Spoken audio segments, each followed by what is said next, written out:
حاجي صاحب ته څه وایې دغه په حواله سره؟ زه داسې وایم چې دا د موږ پاکستان دی، پاک پاوځ په موږ باندې داسې ظلم کو چې داسې ظلم فرغاون کافر کړی دی. په فرغاون کافر دي له دا ظلم بیا چا نه دی کړی. دغه سره نه موږ بادي کی نه ورسره چک کی نه ورسره ټیټ کی، خو دا مهرباني کی نه کمیشن غوړي نه روډي نه غوړي نه اسپتال نه غوړي. موږ د مړاوي ها ګډاوي هم دا خو د کوري ذات هم دا نه خرپایي.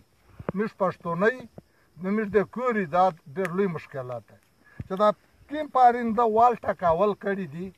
دا وجه نشته چې دا موږ سره پاڅه وجه کړي چې دا وجه خې پیښه وایرته چې تاسو دا غلطي کړې دي. د غلطه وجه نشته دی.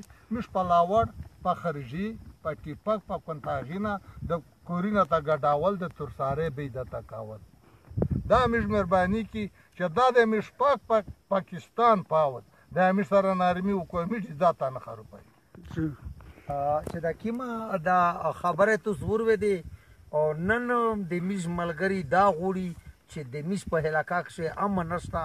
دا خبره تو زور و دي خو دا خو چې کیم حال دی بار وس میش روغلی ملګری رو سره دی خو مخته میش نه شتلای نن چې کیم بیرګړیا روغلای وو یو ورته چې دا خبره د مودو خو بس بیا هغه فوج روغلای دی. او داسې قسم ظلم نه په اسرائیل شستا نه په امریکا شستا. نن د میش هغه خلق سیاسي خلق چې